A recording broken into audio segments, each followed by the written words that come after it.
ऋतु तिवारी जी गाजियाबाद से। राधे राधे महाराज। राधे राधे महाराज जी। महाराज जी, मैं और मेरे पति करीब 2 साल से आपको सुनते आ रहे हैं। भक्ति की तरफ रुचि भी बढ़ी है और काफी सुधार भी जीवन में आया। महाराज जी, जैसे कि हम जानते हैं कि हमारे स्वप्न हमारे जीवन में जो कुछ चल रहा होता है या हमारे मन की स्थिति जैसी होती है उसी के आसपास या उसी से जुड़े होते हैं। तो महाराज जी, हमारे मन में ये जानने की इच्छा है कि जब आप शयन करते हैं तो क्या आपको भी स्वप्न आते हैं? आपको क्या? वैसे इतना ज्यादा शयन ही नहीं होता कि स्वप्न के लिए टाइम हो। स्वप्न तो तब आते हैं जब नींद से ज्यादा आप शयन करें। तो यहाँ तो इतनी रगड़ है, मतलब अब फिर वही हम बात रख रहे हैं, अब हमें है कि हमें मरना है तो हम डट के भजन करें। अब जब तक हमारे अंदर बेहोशी नहीं आती तब तक तो भजन चलता रहता है। और जहाँ बेहोशी आयो, जहाँ नींद खुली, तो चाहे 1 बजे हो चाहे 2 बजे हो, उठ के बैठ गए।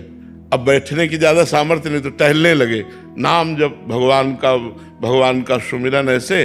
तो एक तो टाइम है नहीं स्वप्न के लिए। स्वप्न जब आता है जब नींद में मन नहीं जाता, नींद पूरी हो गई है और नींद में मन नहीं जाता, तब वो स्वप्न की रचना करता है। और गाढ़ निद्रा के लिए थोड़ा टाइम दीजिए आप, तो गाढ़ निद्रा में डूब जाएगा। इसके बाद वो स्वप्न तभी फेंकता है जब आप अधिक समय तक लेटे रहें। मान लो आपकी 5 घंटा नींद है, आप 6 घंटा लेते हैं, तो आप फिर वो 1 घंटा स्वप्न में काटेगा, इधर उधर का। अगर स्वप्न कभी कोई आए भी तो संतों के स्वप्न देखते हैं।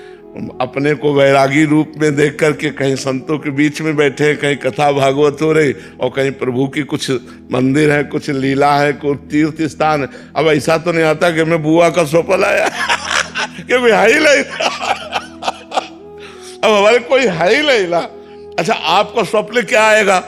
क्योंकि हम पहली बार देखा तो स्वप्न क्या आएगा? और देखा वो भी दूसरी दृष्टि से देखा, भगवत दृष्टि से कि मेरे भगवान। तो ये कोई छवि नहीं आती, ये कोई छवि आती नहीं। अच्छा, कोई अपना है नहीं तो मन जाएगा तो कहाँ जाएगा? स्वप्न लाएगा तो क्या लाएगा? स्वप्न में हमारे क्या लाएगा? न कोई रिश्ता, न कोई नाता, न किसी से संबंध, न कोई मतलब। तो वही भगवान और भगवान के भक्त, यही 2 स्वप्न में आते हैं। महाराज जी, पद यात्रा तो नहीं आती महाराज जी? बहुत सारे लोग जय हो कर रहे हैं ना, ये सब नहीं, इनका प्रवेश नहीं है।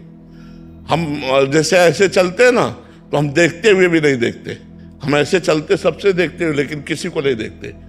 हमारे नेत्र रूपी कैमरे में बिल्कुल एक भी फोटो नहीं हो। महाराज जी, कोई रो रहा है, कोई मतलब ऐसे भाव दिखा रहा है, तो आप कोई? हम भी तो भाव दिखाते हैं महाराज जी, आप तो पूरे ऐसे ऐसे हो जाते। हाँ, सबको भगवान का स्वरूप मानकर, सब मेरे भगवान आए हैं, अन्य रूपों में नहीं। ये सब मेरे भगवान बैठे हैं, तो इसीलिए वही आएंगे।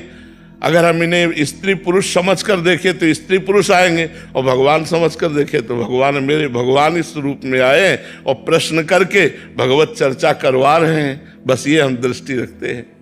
गौरव झा जी, बिहार से। राधे राधे महाराज। राधे राधे महाराज जी। महाराज जी, आप कह रहे हैं कि आप बच्चों को पढ़ाते हैं। महाराज जी, ये कह रहे हैं कि जो फीस उनकी रखी होती है, हमें पता है कि सामने वाले बच्चे के माँ बाप क्या गलत कार्य भी करके हमें फीस दे सकते हैं। तो महाराज जी, वो जो गलत हमारी जो, मान लीजिए महाराज जी 1000 रुपया फीस रखी है, तो वो 1000 रुपया अगर वो हमें हमारी पढ़ाई के उद्देश्य से दे रहा है, बट वो पीछे से गलत, उससे आपके ऊपर कोई प्रभाव नहीं पड़ेगा। आप कोई दान थोड़ी ले रहे हो, आप तो मेहनत कर रहे हो ना। तो आपकी मेहनत का पैसा आ रहा है, वो बेईमानी से दे रहा है, लेकिन आपकी मेहनत का आ रहा है, इसलिए आप पर उसका कोई प्रभाव नहीं पड़ेगा, कुप्रभाव नहीं पड़ेगा। हमको पता भी है महाराज जी कि वो गलत तरीके से। हाँ, तो भी आप मेहनत कर रहे हो ना बच्चे के प्रति, तो उतना ही ले रहे हो ना। आप कोई घूस थोड़ी ले रहे हो, आप कोई दान थोड़ी ले रहे हो। अगर आप घूस लेते होते कि बेईमानी का पैसा और घूस लेकर के निर्दोष को जो है दंड दिला दिया और दोषी को मुक्त करा दिया, तो आपकी दुर्गति हो जाती। आप मेहनत करके पढ़ा रहे हो, अब उसका पिता क्या करके पैसा देता है वो भोगेगा। आप तो अपनी मेहनत का पैसा ले रहे हो, उसमें कोई परेशान। मान लो कोई लेबर करके वो फावड़ा चलवावे और 500 रुपया दे, तो भले वो बेईमानी करके 500 दिया, उसने तो खून पसीना करके मेहनत कर लिया है ना। तो आप अपने माइंड से बच्चों की सेवा करते हैं, घंटों पढ़ाते हैं, आपको जो 1500 रुपये मिलता है उसमें कोई दोष नहीं है। पवन नंदा जी। राधे राधे महाराज जी। महाराज जी, प्रयासरत, स्वाध्यायरत, मनन चिंतन रत रहने पर भी शरीर हूं ये भ्रम नहीं जाता, ना ही स्वयं स्वरूप का अनुभव होता है, कोरा सीखा हुआ ज्ञान है। महाराज जी, ऐसे में महाराज जी कैसे अनुभव आए? इसीलिए सोई जाने जेहि देहु जनाई, और जानत तुम्हें तुम्हें हो जाए। भगवान जिसे आत्मस्वरूप का ज्ञान प्रदान करते हैं उसी को बोध होता है। वेदांत पढ़ लेना, शास्त्रों का प्रवचन कर लेना सरल है, लेकिन आत्मस्वरूप का बोध होना कठिन है। इसीलिए भगवान का भजन करो। सिद्ध होने पर भी सनकादि निरंतर हरिशरणम हरिशरणम हरिशरणम जपते रहते हैं। तो भगवान का नाम जप करो, उससे जो ज्ञान होगा वो अनुभव कराएगा। अनुभव गम्य भजें जय संता, जो अनुभव जिनको हो गया है वो भी भगवान का भजन करते हैं, और जिनको अनुभव करना है उनको भगवान का भजन करना ही पड़ेगा। बिना भगवान के भजन के ब्रह्म बोध नहीं हो सकता। आप वेदांत पढ़ लो, लेकिन बिना भजन के बोध नहीं होगा। भगवान ही बोध कराते हैं। सोई जाने जिहि देहु जनाई, जानत तुम्हें तुम्हें हो जाई। वही जानता है जिसे आप जना देते हो, और जो आपको जान जाता है वो आप में हो जाता है। ब्रह्मविद ब्रह्मैव भवति, जो ब्रह्म को जान लेता है वो ब्रह्म स्वरूप हो जाता है। तो केवल पढ़ने से या सुनने से, नायमात्मा प्रवचनेन लभ्या न मेधया न बहुना श्रुतेन। बहुत बुद्धिमान हो, बहुत प्रवचन कर लेता हो, बहुत प्रवचन सुन लेता हो, इससे आत्मबोध नहीं होता। डट के भजन करो, आत्मबोध हो जाएगा, शरीर राग नष्ट हो जाएगा। बारी मथे घृत होए बरु, सिकता ते तेल, बिनु हरि भजन न भवतरी, या सिद्धांत पेल। बालू पेलने से चाहे भले तेल हो जाए, पानी मथने से भले घी निकल आवे, असंभव, लेकिन ऐसा भले हो जाए, पर बिना भजन के कोई इस अज्ञान रूपी संसार सागर से मुक्त नहीं हो सकता। इसलिए भजन अनिवार्य है। जितना भजन करोगे उतने ही भगवत तत्व का बोध होगा। भगवत तत्व का बोध बिना भजन के नहीं होता है। इसीलिए देखो, बोध प्राप्त जितने संत महापुरुष हैं सब भगवान के भजन में लगे हुए हैं। नहीं, बोध प्राप्ति के बाद कोई कार्य तो नहीं रह जाता, पर फिर भी वो भगवान की लीला कथा सुनते हैं, भगवान की लीला कथा कहते हैं, भगवान के चिंतन में रहते हैं, तभी वो वास्तविक ब्रह्मबोध माना जाता है। देखो, सुखदेव जी महाराज हर समय 18,000 श्लोक का मनन करते रहते हैं। भगवान शंकर जी कोई न कोई कथा वार्ता चलती रहती है, भगवान के चिंतन में रहते हैं। सनक सनंदन सनातन सनत कुमार चारों ब्रह्म ऋषि में एक प्रवक्ता बन जाता है, 3 श्रोता बन जाते हैं, भगवत चर्चा चलती रहती है। तो भगवान की लीला कथा सुनना, भगवान का नाम जप करना, इसी से ब्रह्मबोध होता है। बिना भगवान के चरणों का आश्रय लिए कोई अहम ब्रह्मास्मि का अनुभव नहीं कर सकता। डॉक्टर स्वातिका पूना से। श्री हरिवंश गुरुदेव भगवान। महाराज जी, मैं आपकी शरणागत हूँ। मैंने सत्संग में सुना है कि गुरु के चरणों में पूर्ण समर्पण कर देना होता है। पूर्ण समर्पण का सटीक तरीका क्या है? पूर्ण समर्पण हुआ तो है, इसकी कसौटी क्या है? सबसे बड़ी इसकी कसौटी है कि हमारा मन भगवान को नहीं भूलेगा। हर समय भगवत स्मृति चलेगी, क्योंकि जहाँ हमारा मन समर्पित होता है उसी का चिंतन होता है।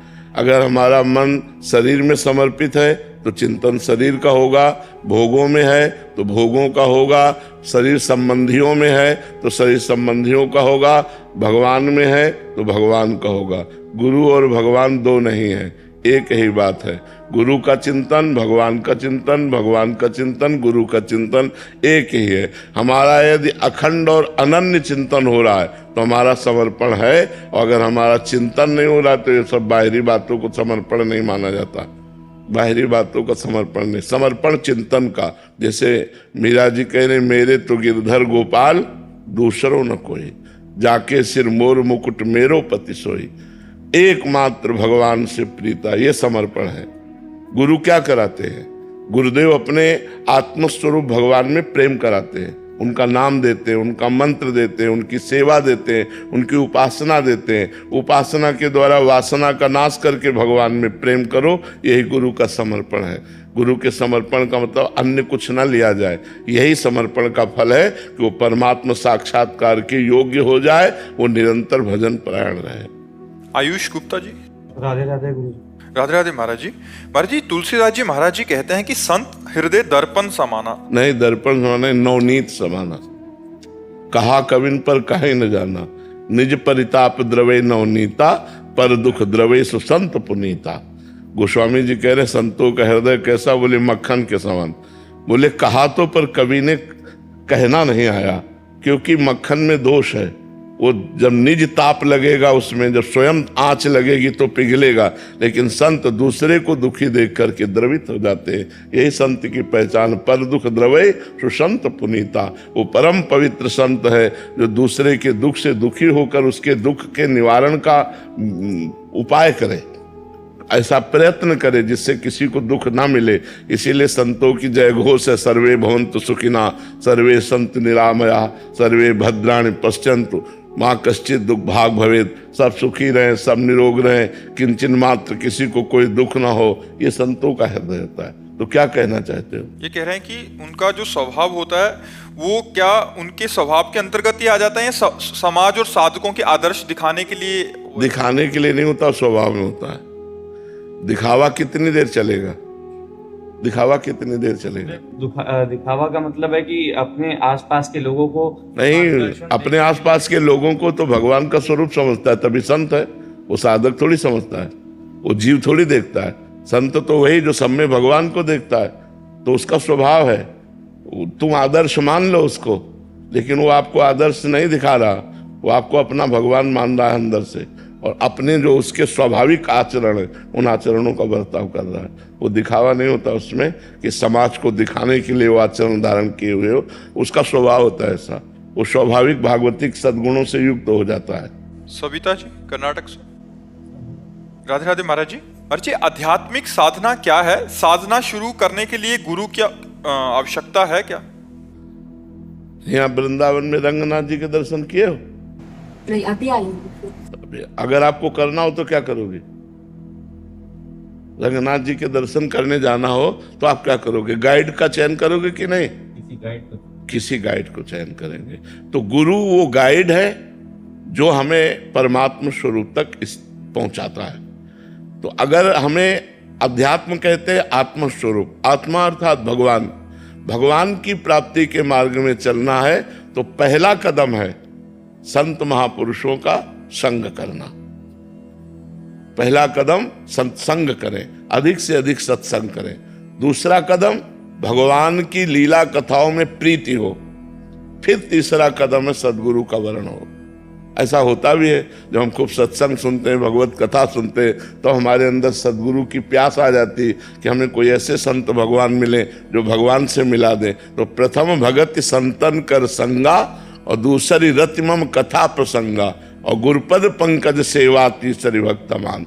बिना गुरु चरणों की सेवा के, बिना गुरु का आश्रय लिए, बिना गुरु मंत्र जपे भगवत मार्ग पुष्ट ही नहीं होता। बिना गुरु के भगवान की प्राप्ति चाहे शिव बिरंच सम होई, गुरु बिन भवनिधि तरे न कोई। संसार में जब हमें कहीं जाना है तो हमें पूछना पड़ता है, भैया अमुक गली कहाँ है, उनका मकान कहाँ है, तो हम भगवान का निवास स्थान सर्व अंतःकरण में विराजमान, उनको हम कैसे जानेंगे जब तक गुरु कृपा नहीं होगी। तो गुरु का वरण करना तो अत्यंत आवश्यक है ही, पर पहले खूब नाम जप करो, सत्संग करो, सुनो और कथा सुनो भगवान की। जब भगवत प्राप्ति की लालसा लग जाए तब गुरु बनाना चाहिए, ऐसे देखा देखी गुरु नहीं बनाना चाहिए। गुरु की आवश्यकता है भगवत प्राप्ति के लिए, धर्म में जीवन व्यतीत करने के लिए।